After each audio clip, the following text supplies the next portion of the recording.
Okay. Good morning, everyone. It's Louise Lovewell and Katie Lovewell. And it's like happy, I guess it's going to be President's Weekend this weekend. And could we keep praying for some rain? Please, please, please, please, please, please send us some rain. But anyway, we are doing good. And we thought we'd give you a report on buyers and sellers and what's happening in the East Bay. So Katie, do you want to do your stats first on all the wonderful cities and what's happening? Sure, I can do that. It's pretty wild. So it's been an intense few months. So I'm just going to show you about I think 6 or 7 places because what we're seeing everywhere is just a tremendous price increase for the past 2 months. So whether it's reflected in the median sales price or the average sales price, there's just been big price increases. So here we have Danville. You can definitely see the median prices going up. You look at average sales price from December to January is almost a $300,000 increase. We move to Hayward. The average sales price doesn't reflect a huge increase, but if you just look at this trend for the median sales price, again, just straight up going from November. Same thing, Lafayette, interesting, looks like it's going down, but you look at the average sales price, and from December to January, there's a $600,000 increase. San Leandro, again, same trend. Average sales price is about a $50,000 increase, but there's just a lot of pressure. Prices are going up. And I have, I think, 3 more. Pleasanton, same thing, price increase. And we have Fremont, same thing, $100,000 price increase from over the past month. And last one, Alameda, very sharp uptick from December, $200,000 price increase. So prices are going up. So Louise, we've had some houses for sale and we're helping some buyers, so you can share your experience there.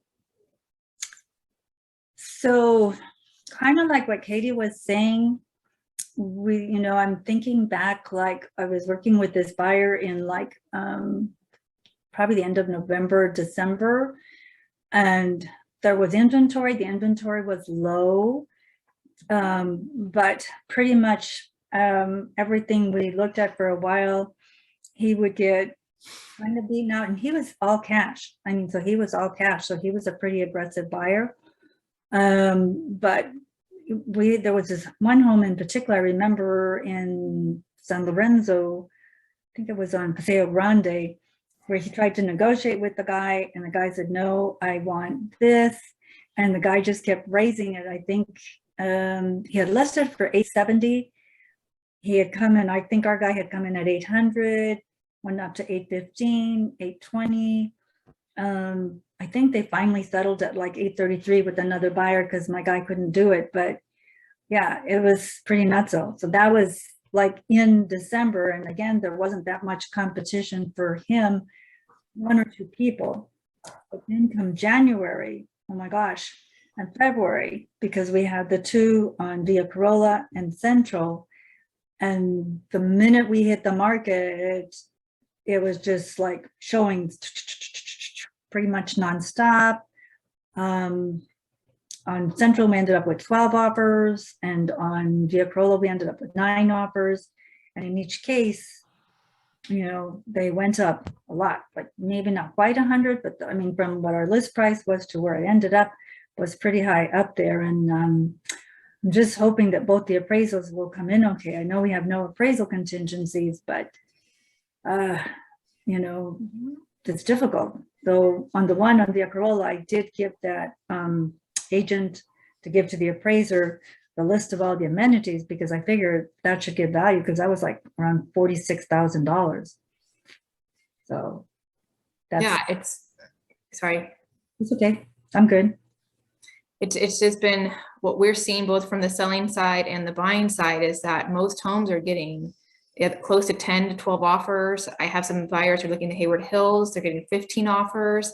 Again, at every price range, we are seeing multiple offers. Even in the $2 million price range, we have people looking in Lafayette and Moraga, 6 to 9 offers. It's just every. But and no contingencies, and no contingencies. Right. The only way to get your offer accepted against all the other people is to have no contingencies, but it's a real concern because with prices going up so fast, so quickly, there's nothing else in the area that to compare it to. Nothing else has appraised for these new prices. So it's a very challenging time to be a buyer. It's a fantastic time to be a seller. It's a dream. You're getting so many offers with no contingencies. It's amazing. So if you're thinking of selling, the market is hot, and I would highly encourage you to do it as soon as possible. If you're a buyer, I'd say you might want to wait out to see if the market calms down, because only if you really need to. And we did have a buyer go into contract in January, but I've had other buyers that have decided they're going to wait because it's just, or they are looking. I have multiple buyers, and some are just every time they find a house they like and they're excited, then they see the competition and what the other people are doing and what they're willing to pay, and they can't compete. So we're hoping that, supposedly the interest rates are supposed to take a hike again, I think in March, maybe sooner. I'm thinking if the interest rates go up, even if 1/4 or 0.5%, there should be some people that just can't do that, because 1/4 to 0.5%, when you're talking about these high prices, will make a difference in your monthly payment every month. Yes, I mean, we've had a deal that didn't work out because the interest rate had gone up from December to January, and their monthly payment was going to be higher, and it does affect buyers. So the other part is, like Katie was saying, it is a great time to sell, but then you have to really think, if that person that's selling, if they have to buy, where are they looking to buy? And is that whatever market they're going into, is that going to be that crazy frenzy too? So it's, there's two sides, yes, it's you can sell, but then it's like, where are you going to go to buy? And is that market crazy? I mean, I think we have 2 listings coming up that they're both moving to Texas, but I don't know. I mean, I think they're trying to buy in new developments, and maybe hopefully they can, latch onto something, but it's tricky. So yes, although I think most markets are not as competitive as the Bay Area. So for those people that are looking to sell and stay in the Bay Area, that's where it's very hard. You have a risk of easily selling your house and not having a place to go. But if you're looking to move out of the Bay Area, I think you're going to be, if you're coming with a lot of cash, I think you're going to be in a strong position, and I think you'll be okay, at least compared to buying here. So that's just my thought. But that's it for me, Katie. Anything else? That's all I have. So okay. So happy middle of February. Happy President's Day weekend. Everybody's got a nice long weekend. Have a good weekend. And we'll see you in March. And who knows what the Ides of March will bring us. Like, oh my gosh. Yeah, hopefully it'll even things out for everyone, because it's a very skewed market right now. But yeah. That's it. Bye, everybody. Bye.